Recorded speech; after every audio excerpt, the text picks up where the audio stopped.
Mind Lab, transforming minds into agents of change. However, at Mind Lab, what we do, we transform people into agents of change. And how do we do that? We transform minds. Mind Lab. It's very true, and I'm already excited. Mind Lab. At Mind Lab, one, we transform leaders. Trapped in every man is a leadership spirit in him. Mind Lab. So at Mind Lab, we transform and bring in new ventures, bring in new ideas. Not just selling, but the psychology of selling. Because studies have changed where a man goes to class and study, having those SWOT analyses, having those theories, but now you have to step in the field. Mind Lab. And the other is life relationships. If you cannot manage yourself, then you're not fit to manage others. So that's what, in a nutshell, that we do at Mind Lab. Mind Lab. But many think leadership is about people, leading people. No, Sure. when you identify, when you get to know your area of gifting and work towards it, then you become a leader in that field. Mind Lab. Consistency and persistency is the thing. Mind Lab. Tune in. Every morning we'll be here to help you add value to yourself. Mind Lab. I'm Kalichi Masi. I'm gonna be your host. Mind Lab. And I'm called Dr. Rwakiseta Herbert. I'm the CEO and founder of Mind Lab, Inc. Mind Lab, transforming minds into agents of change. Hi, and a very warm welcome to the Mind Lab Inc. show where we transform minds into agents of change. I'm your host, Kalichi Masi. And in studio, I'm having this very awesome team with me, starting with our CEO of the Mind Lab Inc., Dr. Rwakiseta Herbert, and some other awesome dudes. I'm so sure you're going to like them. So I'll let them introduce themselves as we go down into our topic today. We're talking about cohabiting. So you're welcome, gentlemen. How are you? We are fine. How are you? I'm good. Nice to see you. Good to see you too. You're glowing. What did you do it for lunch? It's a Friday. Yeah. Sure, I should have known. So we're going to start from right here. Just a brief introduction, who you are, what you do, why are you here? Okay. So I'm Desmond Gubi. I'm an artist manager and a student of politics. Yes, and I'm here to have fun with my artists. Yes. Okay, that's awesome. So right away. Okay. My name is Robin, but I am a storyteller under the stage name Enigma. And I am one of the artists that he manages. Wow. Yes. That's really amazing. And as you've heard, we are having a manager in studio, so we are going to be managed pretty well here. Yeah. And we also have a storyteller, so this session is going to be pretty awesome.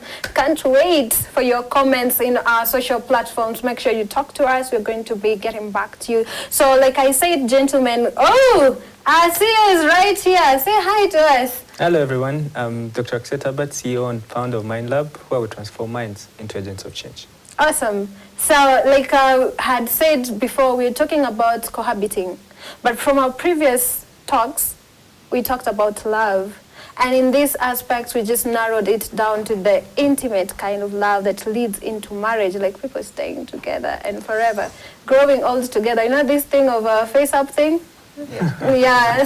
So today we're talking about cohabiting. What is our general understanding about cohabiting? I don't know, I think cohabiting for me is when I'm in a relationship with my girl and then we decide that we want to move in together without having made it official to our parents or something. So like we just move in together and we start living or surviving, whichever comes first. So there's some decision somewhere. Definitely, yes. Okay, what do you think? That reminds me when I was in secondary school doing sciences, especially chemistry. They used to give us those litmus papers and then us to test whether there's carbon dioxide, zinc. Yeah. So the test, I think it's cohabiting. You're trying to test out whether your marriage or your relationship is going to work out. It's like you stay together, as you see, is it working out or it's not working out? Yeah, so. Do you agree with them? I agree with them. I just don't...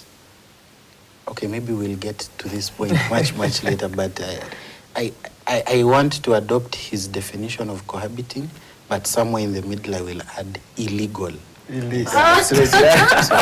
makes a lot of difference. Yeah, so sure. please, we're going to start with you. What makes it illegal? Well, I personally don't support the whole cohabiting thing purely because I feel like it leaves a massive loophole for people to cater for their own self-interests. Yeah, so I think that for me alone speaks to why I'd say it's illegal. Okay, Yeah. that's pretty awesome. Yeah, he's right. I think we are taking sides, and I would like to jump on his side. It's too early. And no, basing on how he has defined it, and me, I will take the biblical bit of it. I wouldn't. Yes, I wouldn't go for it because, the only things that the Bible talks about is marriage. So the others outside of that brackets, like fornication, adultery, is off. So if you're trying to test that litmus paper outside the initial context, that means you're sinning in the biblical context. Okay, let's hear from Desmond. I think I'll be like bombarded by this. Don't worry. For me, personally, I'm for it. I don't know, man. I just have to Test the waters. I wouldn't call it test the waters, but it's more of getting to know the other person better in my space. And that alone is enough for me to actually be for it. Yes. Wow, I really like this. I'm the only person who doesn't know if I'm going to survive in here. Yeah. So now that I think we are in the same footing, the definition, and some people have already gone a mile beyond me by saying what they stand for. So I think we should get to the reasons. Why don't you feel that this is acceptable? And why do you feel that this is acceptable? And we're going to start with the biblical kind of it. I'd like to build on his, and not that I'm in support, but I'd really want to ask him, do you have to cohabit for you to test? And there are other adventures or other avenues or other platforms or other, that you can use to test that person that you really want rather than cohabiting with them. So for me, I would feel, because statistics have shown that 60%, actually the chances of people to divorce are higher within those ones that cohabited before. Because what you do during cohabiting is proven to be literally what you do when you get married. People hide their characters. People hide who they are in that process because they really want to be with you. But later, when they enter the space and everything is legal, now you prove and bring out what you are. And now this other person thinks, why is Desmond changing? Desmond used to be quiet, but now he's so talkative. Desmond used to come home early, now he's hanging out with friends in bars. All these things come out that you didn't show during that time that we term as cohabiting. So I'd feel testing, using cohabiting as a means, as a litmus paper to test would not really work out because it's already been proven, Yeah. So tell us why you're not for it. Yeah, I'm not for it because I can base on one reason for now. Financial transparency. When you're in this cohabiting space, you don't disclose, you feel she's not yet entitled or he's not yet entitled to your finances. You can give, you can provide, but you know how married people do. I have to take care of kids, you have to pay the bills, you have to do that. Everybody has his own task or has his own obligations within the family. But now as you're cohabiting, the guy who's hosting you now takes up the opportunity. He's like, okay, you want food? He leaves money. He doesn't give you access to his bank accounts. He doesn't tell you how much he earns. He doesn't tell you how much he spends because you're not entitled to it. So in that small space, you're just surviving. So there is really, I don't see any much that comes from there. You're gonna learn today. Learn today. Learn today. With Dr. Rwakiseta Herbert, the host, powered by Mind Lab. Right, all right, all right. You're gonna learn today. Learn today. Learn today. Do not miss. Okay, let's just go right to Robin. Okay. I love Rwanda. Let's start from there. I think I come from the second beautiful country in the world, which is Kenya. So Rwanda is the first. Okay. I'm getting fist bumps today. Okay. Yeah. But then I'd say this: when you go to an ice cream shop, like one we visited some time back here in Rwanda, they tell you choose a flavor, and then you say, "Can I taste this one?" And then they get this very small spoon and pinch it and give it to you to taste. I feel like when he talks about cohabiting, that is the working definition he's saying. That I need to get this, but let me first see what it's like. But the problem now is, in the actual context, nobody's ever deliberate with why they are cohabiting. You'll never find somebody just before they cohabit, they tell you, okay, so why we are living together is I need to establish this.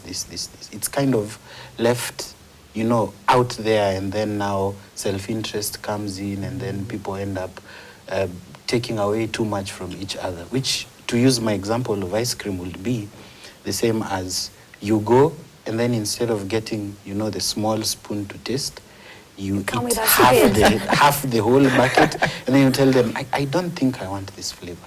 Can I try that one?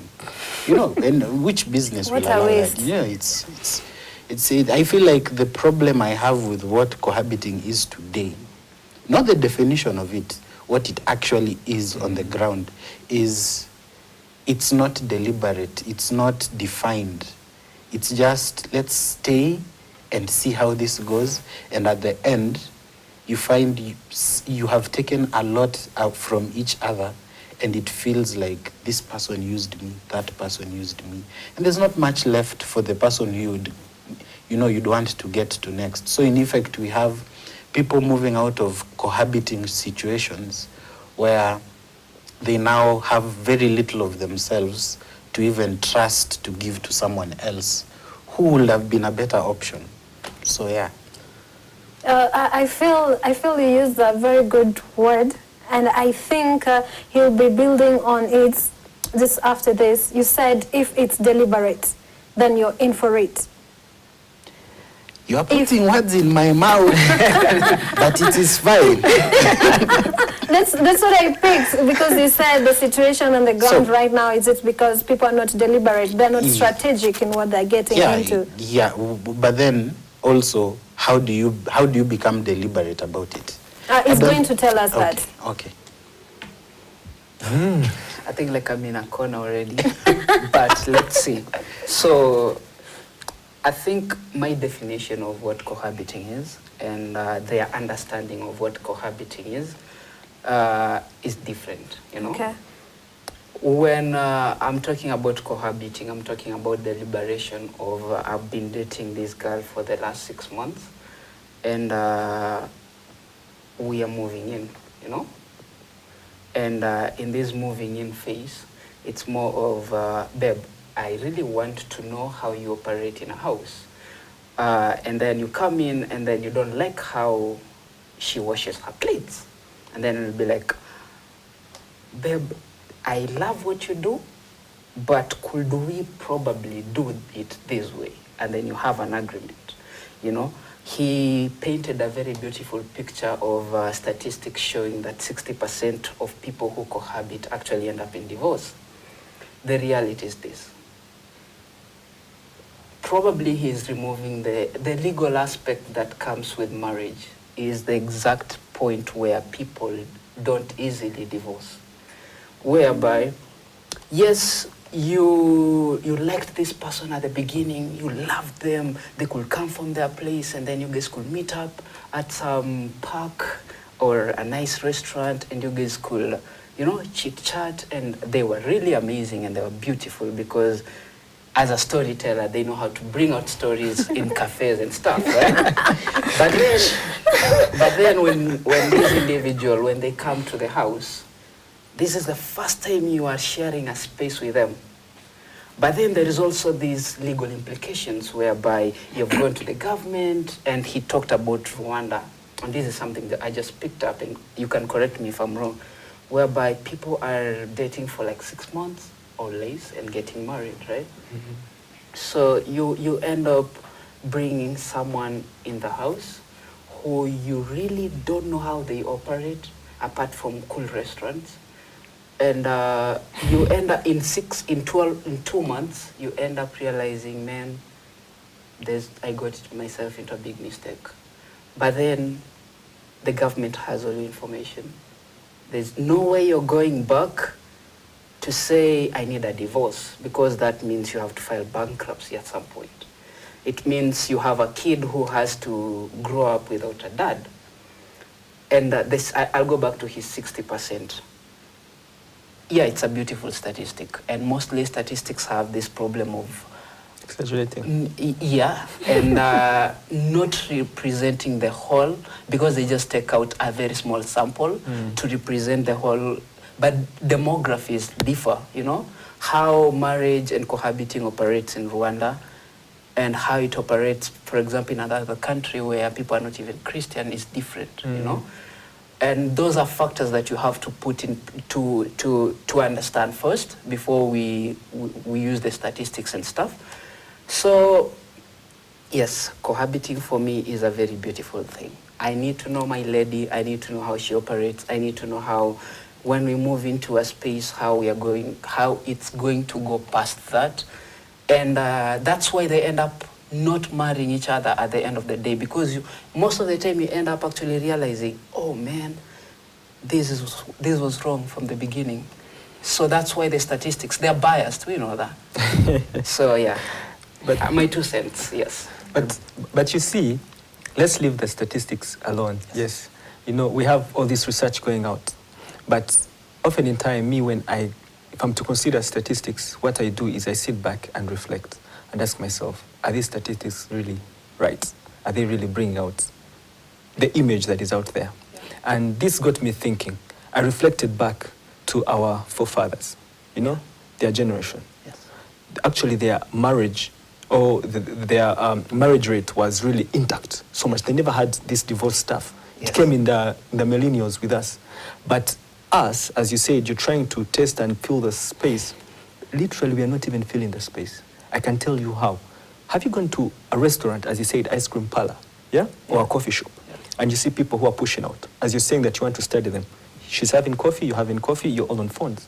Or you go back home, you're watching TV, you know? She's in your space, but you don't have the time.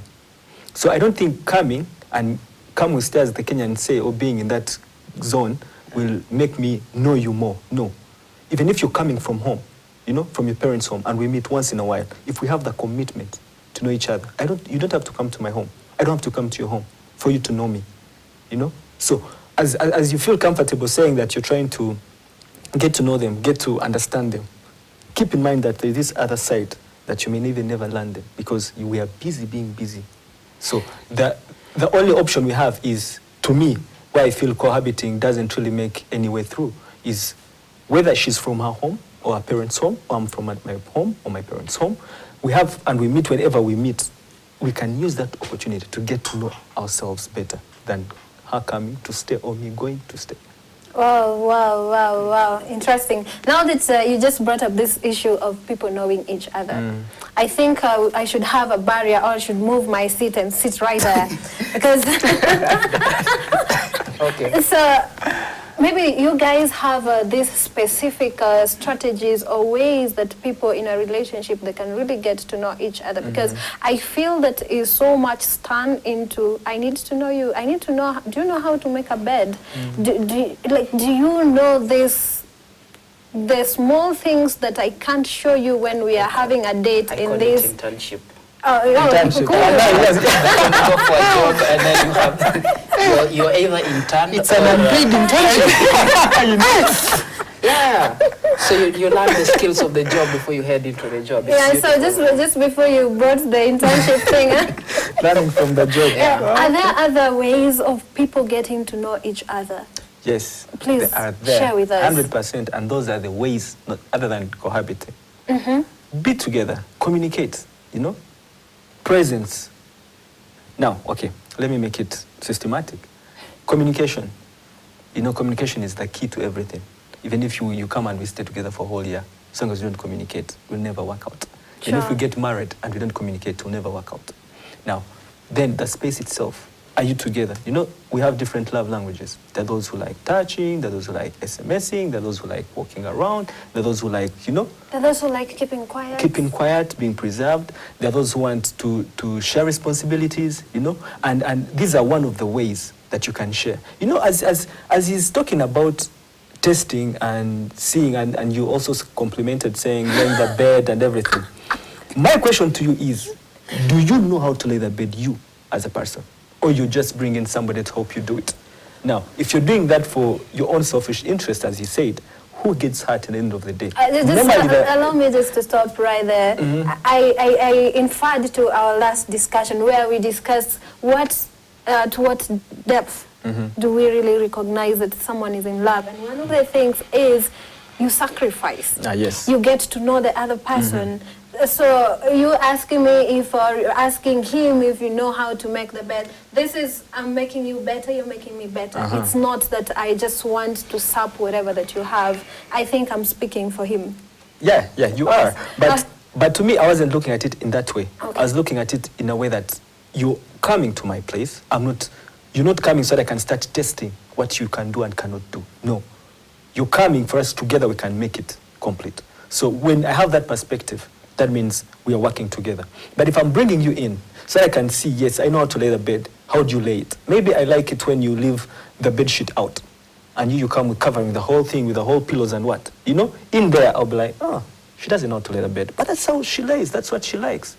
So when I feel I know it, next time I'll do it. And you'll be like, why do you do this and do that? Then we explain. And we are moving on smoothly. So are you still on cohabiting or not? No. He's now on my side. No, I'm telling you that you cannot use cohabit to test that you want to see if it really fits. You know, paid internship as unpaid internship as he said. No, it doesn't work. Okay, Mr. Robin.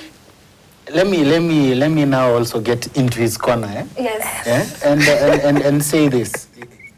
The whole concept of cohabiting is based like on the premise that you take your entire livelihood and come and stay with me.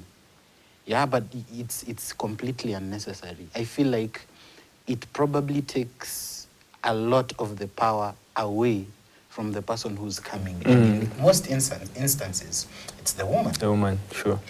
But what about, you don't have to come and live at my place. There are these things people do, they're called sleepovers, yeah? When you come over, I can see how you behave. And even if you're pretending, you cannot pretend for 28 sleepovers. You know, it's unreasonable. And why I'm against cohabiting in the sense of you bring yourself all the way here and stay at my place is because it like what's the word I'm looking for? It puts you in a place where I feel like for me I'd be saying I am the one who knows, yeah, because I'm the one who's testing you. So when am I tested? Yes. Yeah. Well, I think when do you as the lady gets to know that I am also a good fit? Yeah, I feel like there's a whole politics to it in as far as gender is concerned, and there's room for bias, there's room for mishandling. It's just not necessary, really. it's just not a safe space to step. Yeah, it's not. Okay, that's pretty good. So I think, gentlemen, we are all in unison, apart from Mr. Desmond. No, I love it when he uses the Bible, right? And then they tell you that you are leaving your father's house, and she's leaving the father's house, and you're moving in, right? In that case, most of the time, it's always, even in the African social structure, right? It's always the woman who is moving into the man's house, right? And that's how it has been. You look at King David, you look at Abraham, you look at everyone in the Bible. That has always been the case. And I think it's a miniature way of looking at it when you want to put it like it takes a lot of power away from the woman when they do that. Because, you know, if you don't really understand the reason why you're moving into someone's house, and you haven't set out goals on why that whole let me call it transaction. Yeah? I'm a money person. So that whole transaction is actually, you're even getting into that deal. Internship. Yeah. Unpaid. Not unpaid. Yeah, if at all you haven't... Money has been poured here. If at all you haven't, like, set out those rules and call it terms of engagement on how that whole thing is supposed to run, then you will end up with what he was saying, where we are in the house, but she's on the phone and I'm on the phone. I'm talking to people, everyone apart from the person I'm with in the house, you know. You'll be like, she doesn't know how to make the bed. And that is going to annoy you every single time. And if you want to separate communication from cohabiting, then I think it's self-defeating, whereby those things go in hand. It doesn't matter. It's a marriage where I got you today and I got married to you, and if at all we're not communicating, it doesn't matter. Communication is like the cog in every other engagement or relationship. So I wouldn't support it when you want to separate those two. And yeah, I think. You know, you're very persuasive, but at some point I feel you're not driving me home. You talked about the Bible. Yeah. The Bible doesn't say that the lady will leave his home and come to the man's place. No, I didn't it says say that. the man and the woman, both shall leave. Yes, that's both exactly shall leave. what I said. Yeah. So, in there, they didn't say who exactly is determined to be now the foundation. Yes. You know, so we are leaving. I can leave my parents' home and I come to her home. Yes. You know, which home maybe she has built. We have seen this happening today, where we tend to term that the men have been married, you know, rather than the other way. But now it comes with the responsibilities. How are you people connecting? You know, if I'm willing to leave my place and you're willing to leave your place, we are going to a unique and one founded place that we are in control of. So once we go to that place, now that means we don't get the other one, the one we call cohabiting. That when you come together, the other is the living and literally we have left. You've left your mothers, you've left your fathers, you've started your own. But is it legal, as he alluded to? You know? So it's the legality aspect that makes it marriage or cohabiting. Yes, the legality aspect now gives you the mandate, gives you the obligation. Everybody, show everyone. Why are you in that small ghetto trying to test things, doing internship unpaid? Tell her. Make it. Yeah, and you know, even students of theological philosophy will tell you that part of the Bible, when it says of the man shall leave his house and the woman shall leave his house and they shall be one, it's a marriage connotation. Absolutely. It's not so let them come together and then try out and then see. It's like you have told your people that I am leaving, and the reason I'm leaving is because of this woman who has also left, and now we're together. And now that togetherness is what enshrines marriage. And I feel like cohabiting is like a shortcut of getting the benefits that accrue from marriage without having the commitment. Oh, that's so intense. Yeah, you know, it's like I'd marry you, but let's see what it will look like. And then you end up getting everything. And in some instances, cohabiting leads to babies. Yes. And then before you know it, you're paying fees. And then now it's a whole bubble of, but we didn't commit in the beginning. Like, just people know that so and so are together, but nobody really knows. Like, if you asked them, if you even go to the elders, like the people who, like now when the Bible says, from your people come. Yes. Now when you go back to those people, they'll be like, but we just know you're with somebody. We don't know him. Here. They haven't said that you are with them. Like, they haven't told us. Which in African culture is considered disrespectful. Yeah. So like the whole, if you really look at cohabiting, probably there are people who do it with good intentions, like what he said. Me. Yeah. Yeah. And I'm saying that purely cosmetic because it's probably just said, you know, and it's on paper. But when you look at it critically, how many people really go into cohabiting? Just before we get it there, Okay. I really hope you're having fun. And I told you I didn't know if I'm going to really end this show because these guys are really. We're having a storyteller in the house and he's not breathing.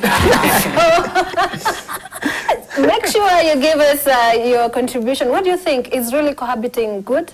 Would you go for it? If yes, why? If no, why? As we continue with the discussion, we're going for a very short break. We'll be right back. Mind Lab, transforming minds into agents of change. Hi, welcome back. And now we want this gentleman to at least be open with us and be honest.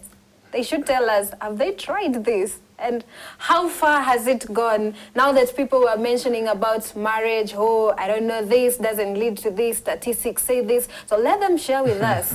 How far have you gone with cohabiting? And we're going to start with the people who are like, we can't do this. Yeah. So we're starting right there with Mr. Robin. For clarity's sake, the question is if I have. And are you thinking about it? No, I have not. Okay. I have not. I have been in relationships where we have had to be honest with each other and ask hard questions. And the answers to these questions have been enough for me to know whether we should continue or we shouldn't. Also for the lady, so I have not. It's a strong no. Yes, that's a very strong. Are you seeing his face? I'm very deliberate about not cohabiting. It's just a recipe for disaster as far as I'm concerned. Yes, sir. Recipe for disaster, if I may borrow his words. Anyhow, you see, Mercy, Yes. there is something like in psychology, when I give you something and you're aware that I've given it to you, you lose interest in it, right? Yes, you lose interest. And I want to connect it to cohabiting. Yes. Now, once this person comes and you're staying there, day in, day out, it's not yet illegal. You've not yet made that commitment to yourself, you know? Now you're living in a promise world where you're promising her and yourself that, yeah, I think I will do it, I'll do it. At the end of the day, you get fed up. Now, when she is from her home, and maybe, simple example, I did not cohabit, but the process of her coming from her home and I know we're going to meet for a few hours, she has a curfew, she has to go, that was the beauty, you know? And me knowing that I can't have full access, that was enough to test my confidence, to test my commitment, because I'm not with her. Now, how am I treating myself? How am I conducting myself? But when she's there, it gives you this luxury that, okay, since she's there, so I'll just go back home, she'll be around. And once you're away, you're also away doing other things. But when she's not there, now you're like, what if? Let me test myself. Now, in that process, you're testing yourself. And by the time you make that commitment, you feel you're ready for it. So cohabiting is not my thing. And as you said, it's a recipe for disaster. You haven't tried it. No, I don't think I even really would love to try it. Well, let's hear from the one and only in the house. There's a reason why when you want to go buy a car, they'll tell you to do a test drive. I don't like There's also a reason why. You don't drive it for 2 years. Yeah, I didn't give timelines, but there's also a reason why when you go to buy cake, there are samples. The same thing he said when you're going to buy ice cream. There are reasons why they do that. There is a reason why they are model airplanes. Before you buy an airplane, they'll give you a model of it. If you want to buy a car, they'll give you a model. They'll actually give you the model first, you'll check it out, check out the descriptions, and then blah, blah, blah, you know, and then decide if you want to buy it. I am not of the opinion, I'm a realist, and I'm not of the opinion of getting into things without having seen or tried them out. I don't believe in trials of imaginative trials. I believe in going in and actually having an experience. They say experience is the best teacher. I go by that every single day. So for me, I have tried. I am actually trying one right now. It's beautiful. It's an amazing story, and I will actually encourage anyone who may want to try to actually try it, because it's a beautiful story. Yeah. So please. Yes. Don't give us No, wahala. before even we conclude, I think we are passing on the wrong message to our viewers. Experience has never been the best teacher. You know, you can be zealously wrong. You're doing something. Experience, year in, year out, but you're doing something wrong. But you're saying it's the best teacher. Failure, error in error. It's a pessimistic view of life. And the example you gave us of a vehicle, you know, testing and what? Actually, me, I would think, since you brought in the vehicle testing, and I would be very inclined that if most of the governments, if most of our parents, if most of those that are really heading for marriage would, rather than testing or having that litmus test, instead go for those lessons, go for those classes, just like how you really need a driving permit for your car. To qualify for you to be on the road, you take classes, you take practicals. Now, the same... But in the practicals, you're trying to drive, right? No. The practical bit is not the driving, the literal bit of it. It is getting those lessons on how you can build your relationship. And by the time you really feel you're comfortable, then they give you the certificate, which is the marriage certificate. Oh, there's someone who's dying to say something. Yeah.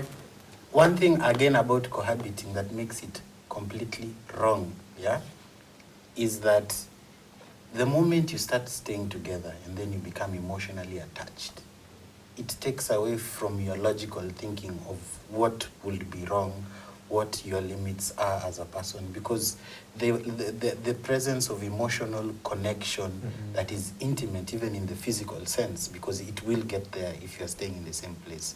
That is nobody can like negate that. It gets to a place where you are no longer thinking for your own interest as, is this good for me?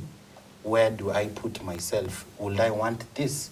You find that because you're already emotionally connected, the intimacy that has come because you are living in the same space, you're not able to make rational decisions, which now also takes away from the thought process of, so let me see if this person is going to be good. A lot of the strength to make that choice is taken away, purely because of the emotional connections that come with the intimacy that cohabiting gives you. It's a serious lack of discipline. For lack of a better word. Takes away a lot. I really like that. And gentlemen, it's been a pleasure having you in studio. Please receive my calls when I call you back again. And I'm so sure our viewers are very much in love with you guys, and they'll want you to be back. So if you want them to be back, please talk to us. So it has been awesome having this session, and I hope you learned apart from the unpaid internship. So I hope you got something with you. Have a good time. We'll see you soon. Mind Lab, transforming minds into agents of change. However, at Mind Lab, what we do, we transform people into agents of change. And how do we do that? We transform minds. Mind Lab. Very true, and I'm already excited. Mind Lab. At Mind Lab, one, we transform leaders. Trapped in every man is a leadership spirit in him. Mind Lab. So at Mind Lab, we transform and bring in new ventures, bring in new ideas. Not just selling, but the psychology of selling. Because studies have changed where man goes to class and study, having those SWOT analysis, having those theories, but now you have to step in the field. Mind Lab. And the other is life relationships. If you cannot manage yourself, then you're not fit to manage others. So that's what, in a nutshell, that we do at Mind Lab. Mind Lab. But many think leadership is about people, leading people. No, Sure. When you identify, when you get to know your area of gifting and work towards it, then you become a leader in that field. Mind Lab. Consistency and persistency is the thing. Mind Lab. Tune in. Every morning we'll be here to help you add value to yourself. Mind Lab. I'm Kalichi Masi. I'm gonna be your host. Mind Lab. And I'm called Dr. Rwakiseta Herbert. I'm the CEO and founder of Mind Lab, Inc. Mind Lab, transforming minds into agents of change. You're gonna learn today. Learn today. With Dr. Rwakiseta Herbert, the host, powered by Mind Lab. All right, all right, all right. You're gonna learn today. Learn today. Learn today. Do not miss.